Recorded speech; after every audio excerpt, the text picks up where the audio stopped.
How to remove a mower deck from a MTD Lawn Tractor. When you're planning on overhauling or rebuilding your MTD Lawn Tractor, you should strip off any extra weight or main components of the lawn tractor first. This includes removing the mower deck. The mower deck is securely attached to the base of the MTD Lawn Tractor frame. Removing it takes a few supplies, but is well worth it. It makes working on your mower much easier since the deck is a heavy, large component of the lawn tractor.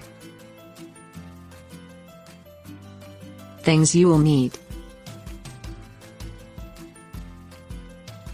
wood blocks, pliers. Slide some even-sized wood blocks under every corner of your MTD Lawn Tractor deck. Set the mower deck lever to the lowest setting. This will remove the tension in the springs holding the deck up.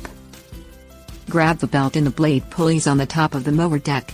Slide the belt off of the pulleys.